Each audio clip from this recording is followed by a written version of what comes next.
in the news a lot recently. But essentially, Drake equation, it's not an equation, it's not an equation like E equals mc squared or F equals ma, but it's a way of us parceling up our knowledge or our ignorance of certain terms. Some of the terms, they're just astronomy.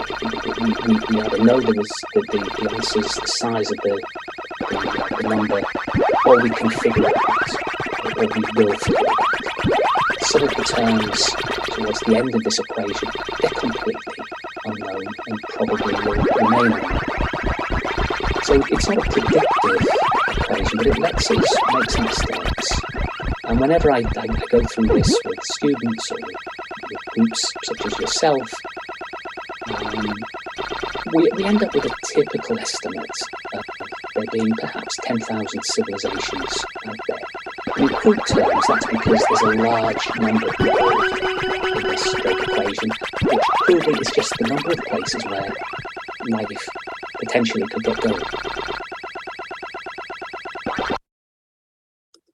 So on the one hand, we expect there to be lots of civilizations. On the other hand, the universe is old, okay?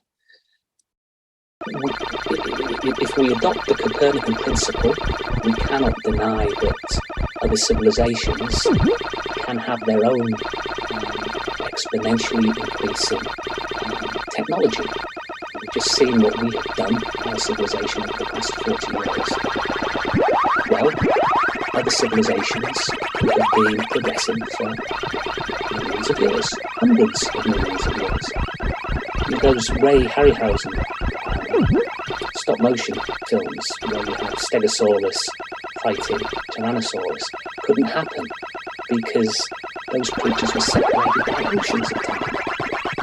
Much more time than separates us from T-Rex.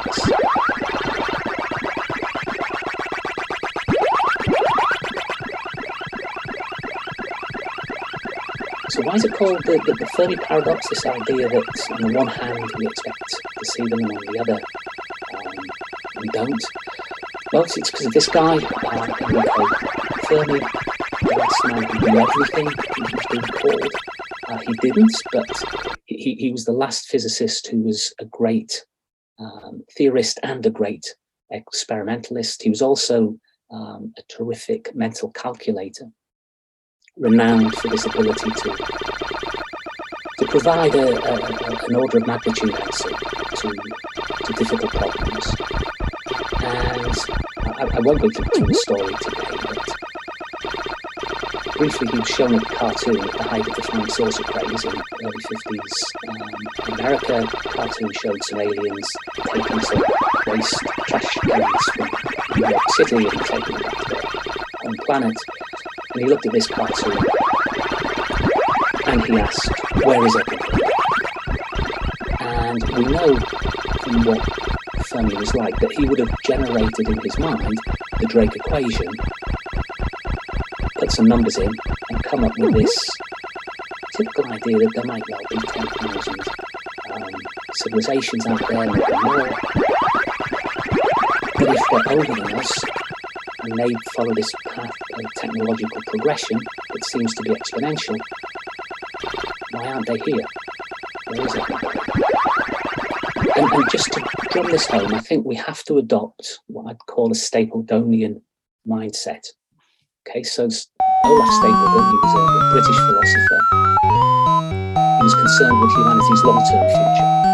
Okay, and Stapleton said,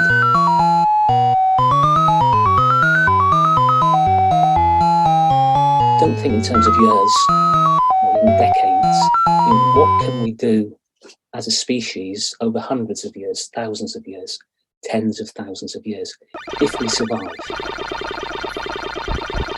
And I think Fermi understood Stapleton because he was born before power flight existed, and he lived to see humans touch space with the V2 rocket.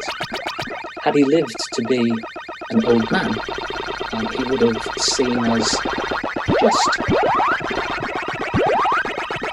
reach interstellar space by some definitions. Voyager has reached the edge of the solar system under some definitions. So Fermi saw that exponential increase in technology. Incredible advances over just one short lifespan. What might we do in 1,000 years, 10,000 years, even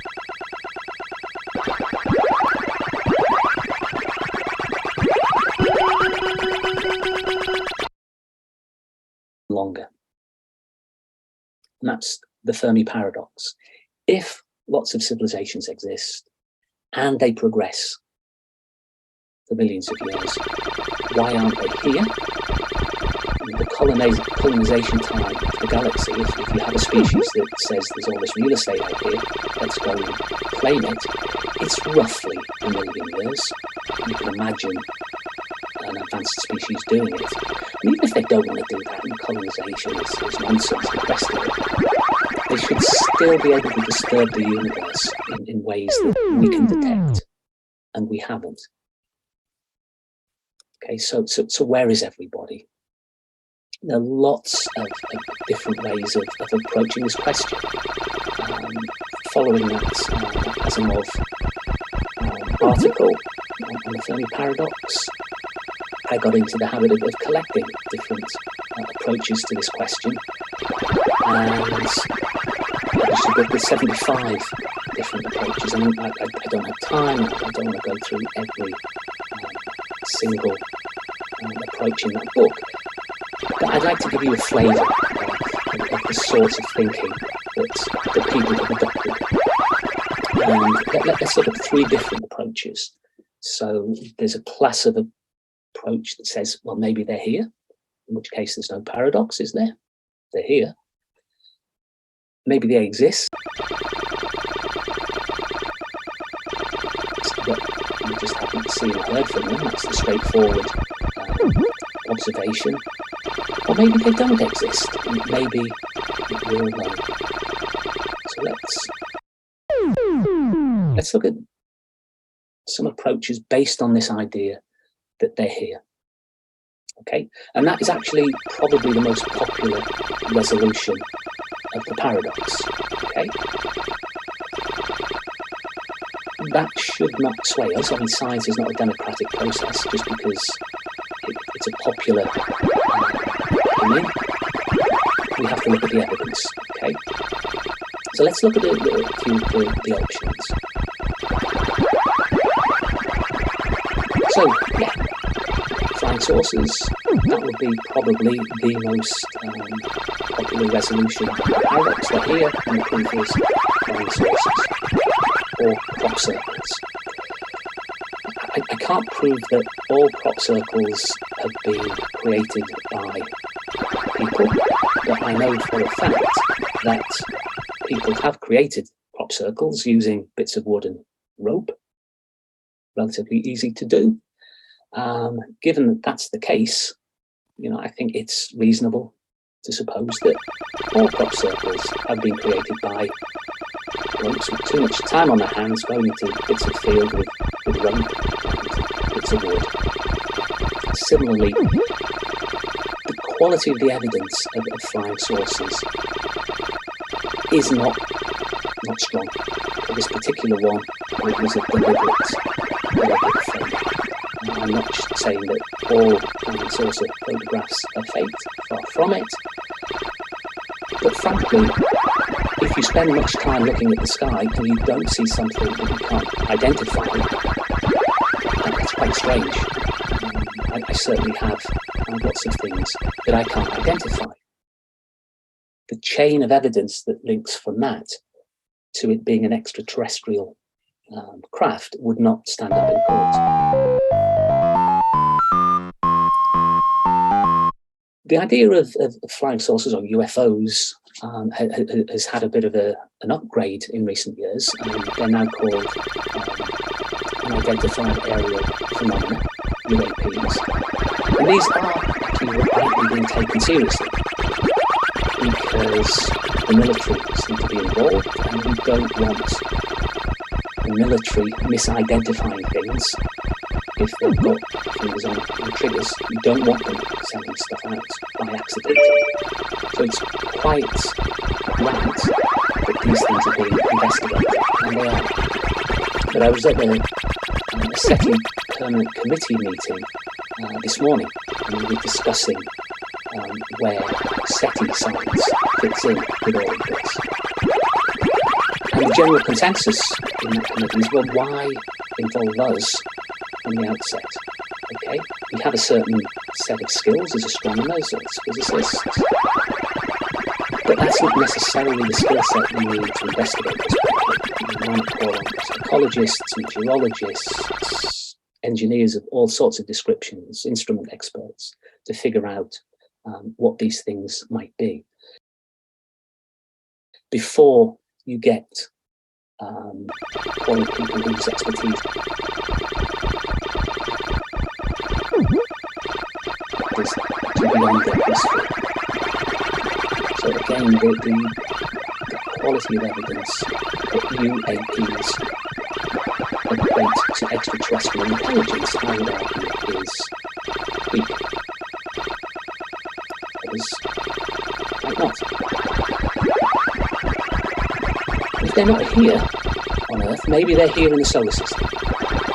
Okay, we've actually had a confirmed interstellar visit. We've actually had two. The first one got all the news on and there is at least one well-known astronomer that claims that this could be an alien craft. But again, natural explanations exist for Oumuamua. Nitrogen ice fragments ejected.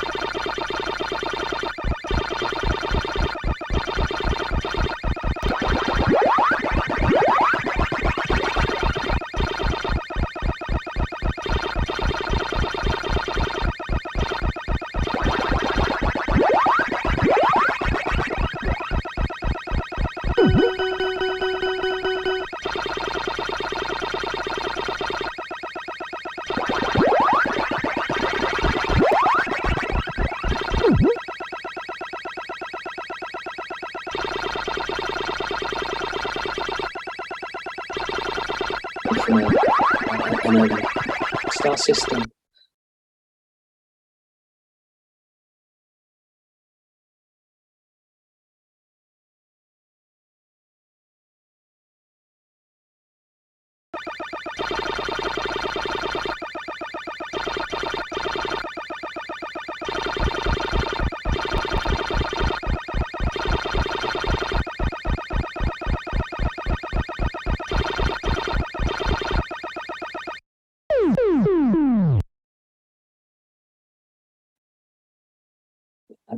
Proposal by Desch and Jackson. I think that's a naturalistic explanation that convinces many in the community. Oumuamua was definitely strange, but again, why invoke aliens when we have seemingly a natural explanation for that? We were all aliens. So we don't know how life started on Earth, except that it started early. And there is an idea, it's a mainstream idea, but not popular, by Svanterinius, called panspermia, literally life everywhere. The idea is that life dropped onto Earth, onto early Earth, probably on a comet or a rock, lithopanspermia. And Crick and Orgel, Francis Crick, I mean, great scientist of DNA structure fame, they suggested the idea of directed panspermia. Maybe life on Earth was directly and deliberately caused, seeded by some aliens. Possible? I'm not sure how we would test that. Maybe they constructed what we classify as being here. That's a simulation hypothesis. If you take that seriously, I think there's a couple of philosophical questions I would throw it open to people. If we're living in a simulation and we meet aliens, are they really aliens? If we make a simulation can include alien life. Is that aliens? In general, I'd argue that we need to be aware of a recency bias when we talk about aliens. So Victorians, when they started building canals to get dirty water away and clean water into cities, people started seeing canals on those. And when we began using radio, people started searching for radio signals from the stars. And when we start developing computers, people start wondering, are we living inside of them? It's an inevitability, I guess, about thinking about something we don't have a handle on, aliens. But nevertheless, we need to be aware of that recency bias.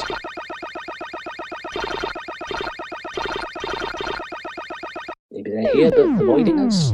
You've heard of the zoo hypothesis from Star Trek, the interdict hypothesis, which is essentially Earth is off limits and aliens are ensuring that we don't meet or see them. I don't know how you would possibly test those ideas, but they're surprisingly popular.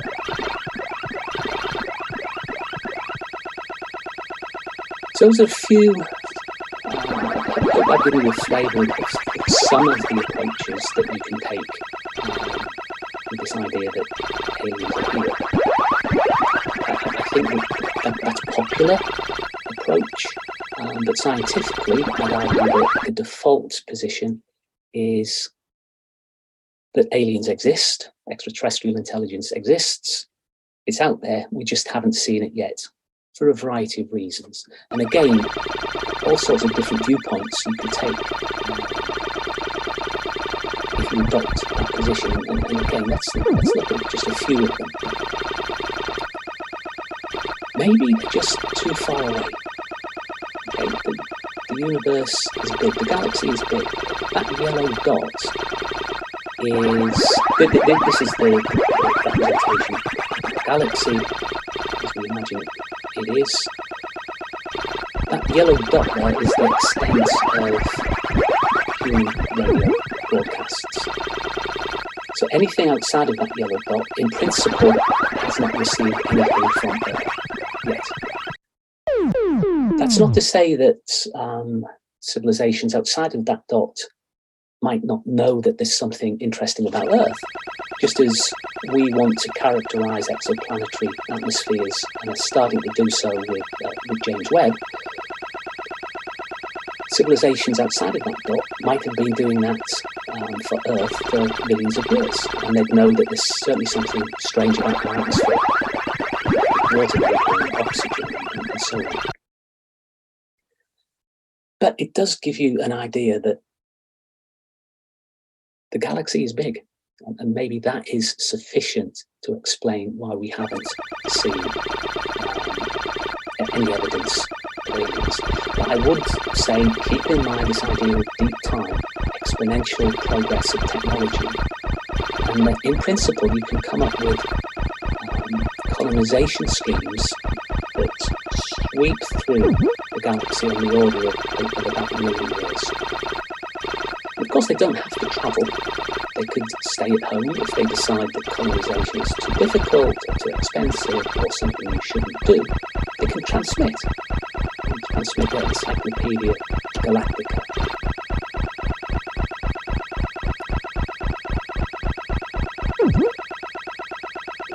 We'll come to that in a moment. Maybe technology can't disturb the universe. Okay, so our year 2000 technology can't disturb the universe in a way that